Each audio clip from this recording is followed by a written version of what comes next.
The media still claims that Hitler rolled into Austria with tanks and guns and took us over. Not true at all. The fact is that the Austrian people elected Hitler by 98% of the vote by means of the ballot box. Now, how could that happen in a Christian nation, almost 100% Catholic, that they would elect a monster like Hitler? Hitler did not look like a monster. He did not act like a monster. He talked like an American politician. The year was 1938.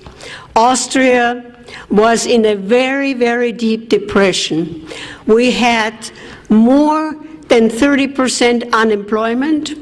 We had 25% inflation.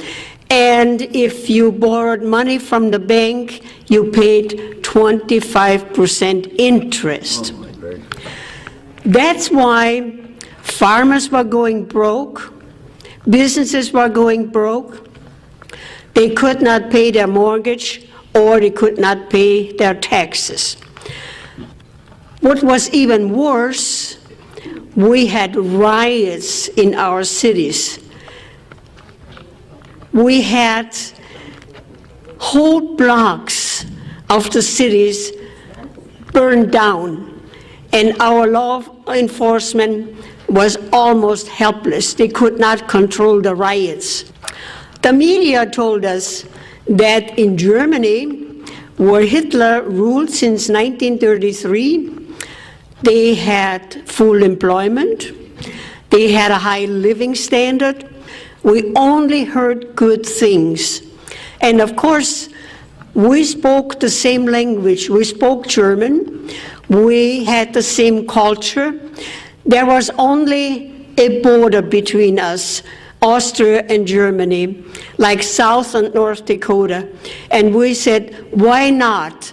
We would like to have the same high living standard what Germany had, and of all the things, jobs. People wanted to work. Austrian people are not lazy, they want to work. So the Austrian people petitioned the government for a plebiscite, for an election. And hence the Austrian people elected Hitler by 98% of the vote. So we got a new government, National Socialism. So the first thing what happened, we had to carry national ID cards. You could not board a bus, you could not board a train without showing your national ID card. Don't ever let that happen here. Very bad idea. The next thing what happened, Hitler gave us free radios. So we could listen to him. He was a great orator. And then he nationalized the radio station. And we were warned, if we would turn on a foreign radio station like British Broadcasting or Switzerland, death penalty. Hitler gave us equal rights. Oh, that sounded so very good. Equal rights for everybody. Also, everybody was getting a guaranteed income from the government. The equal rights, here we call it the Equal Rights Amendment. Equal rights was designed in two components: equality, economics, and social. Economics, that was designed to equalize the country's wealth, because everybody was entitled to a guaranteed equal income. In order to achieve that, they had to raise our taxes up to 70% to equalize the wealth those who were on the lower income level to graduate them up there to an equal level. They got subsidized housing, they got food stamps, they got heating fuel, and they got a certain amount of payment from the government for each child. And that is called socialism. Yes. So the moms were being put out into the workforce. So what happened to the children? Child care centers. Mm-hmm. You could, and it was all free for everybody. You could bring your 4-month-old baby, leave it there 24 hours, 7 days a week. As longer you left your child there, the better the government liked it. The staffers of the child care centers, they were not the grandmotherly type of women who took care of the children. They were young women, highly skilled in child psychology to mold the little babies from 4 weeks on up how the government wanted them. The government raised our children. We were being told not to listen to our parents. They were just old-fashioned old fogies. They did not understand the young people. Only Hitler did. So don't listen to your parents anymore. And besides, you had freedom and you had rights. So our parents could not tell us anymore when to come home at night. We could decide that for ourselves. So when my next school term came about in October, she announced that she would enroll me in a private school with an excellent curriculum, but not much fun. But she was a wise woman.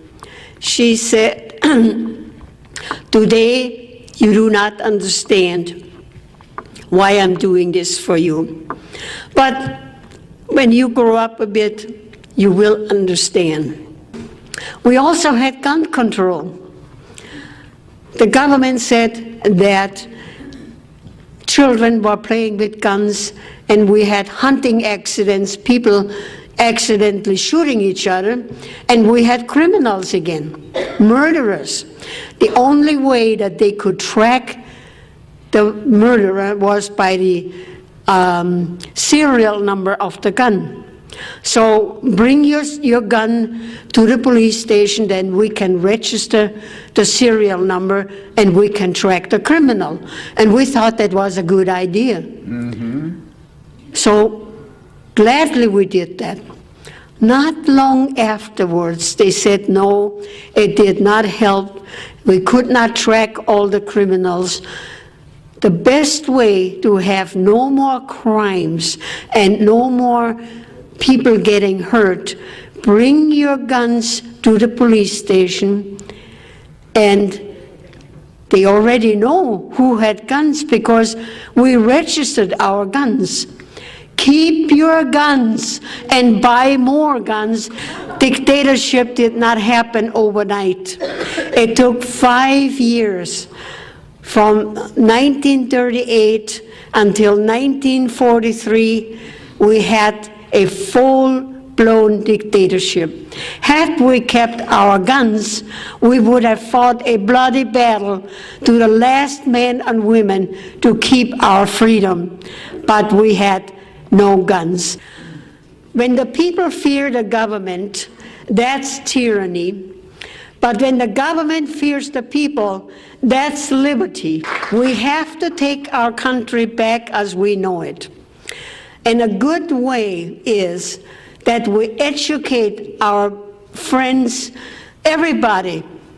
Those of us who sailed past the Statue of Liberty,